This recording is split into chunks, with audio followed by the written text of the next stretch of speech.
Nous allons faire le lien ici entre les expressions numériques et leur écriture en français. Nous allons dans un premier temps traduire chaque calcul par une phrase, puis nous ferons l'inverse, c'est-à-dire qu'à partir des phrases en français, nous devrons retrouver les expressions numériques qui correspondent. Sur le premier exemple ici, 12 multiplié par entre parenthèses 5 plus 2, il faut repérer la dernière opération que l'on va devoir effectuer. C'est cette dernière opération que l'on fait qui va nous donner le premier mot important de notre phrase.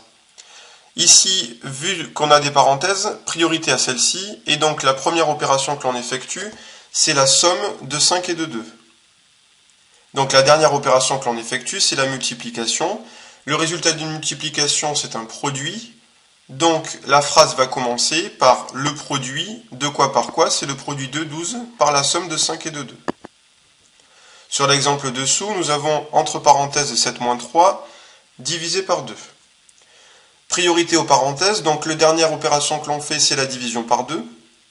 Le résultat d'une division, c'est un quotient, donc la phrase qui va traduire en français cette expression numérique, c'est le quotient de la différence de 7 et 3 par 2. Sur le dernier exemple dessous, 5 multiplié par 8 plus 16 divisé par 4, priorité à la multiplication et à la division. Donc la dernière opération que l'on effectue, c'est ici l'addition. Le résultat d'une addition, c'est une somme. Donc la phrase en français qui va traduire ce calcul, ce sera la somme de quoi et quoi. Eh bien c'est la somme du produit de 5 par 8 et du quotient de 16 par 4.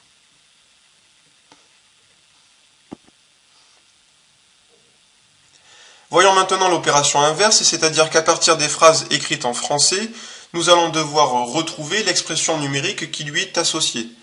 Donc A est le quotient de 18 par la différence de 7 et de 3. Ce qu'il faut repérer, c'est le premier mot important de la phrase, c'est le mot ici quotient. C'est le quotient de quoi par quoi? C'est le quotient de 18 par la différence de 7 et de 3. Donc si je veux traduire mathématiquement cette expression, je traduis ça par un quotient.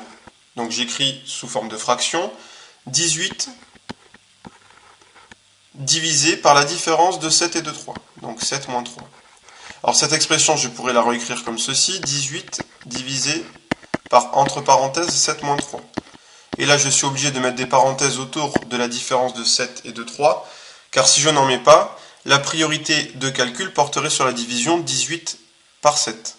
Et ça ne correspondra alors plus du tout à la phrase qui est inscrite juste au-dessus. B est la somme du produit de 9 par 7 et de 11.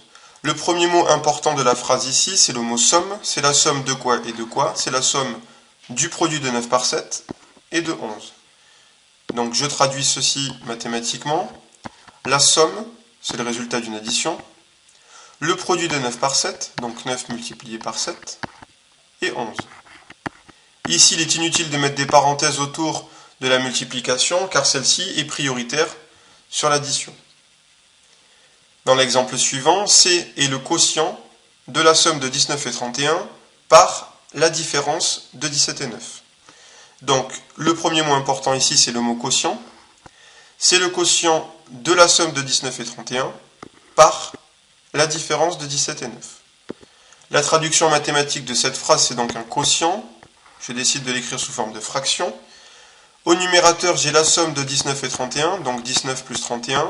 Et au dénominateur, j'ai la différence de 17 et 9. Donc 17 moins 9.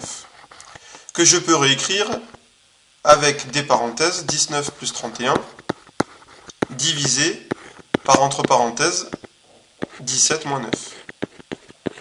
Ici, les parenthèses sont bien entendu obligatoires, car si on ne les met pas, l'opération qui aurait été prioritaire, ça aurait été la division 31 par 17. Sur le dernier exemple, D est le produit de la somme de 5 et 4 par la différence de 20 et 7. Premier mot important ici, c'est le mot produit. C'est le produit de la somme de 5 et 4 par la différence de 20 et 7. Si je traduis mathématiquement cette phrase, ça va donner donc un produit, c'est le résultat d'une multiplication, donc j'ai quelque part le signe multiplié. La somme de 5 et 4, donc 5 plus 4, et la différence de 20 et 7, 20 moins 7. Ici, si je ne mets pas de parenthèse, qu'est-ce qui va se passer? Eh bien, il va se passer priorité à la multiplication, donc on aurait le produit de 4 par 20. ce qui ne correspond pas du tout à la phrase qui est inscrite ici.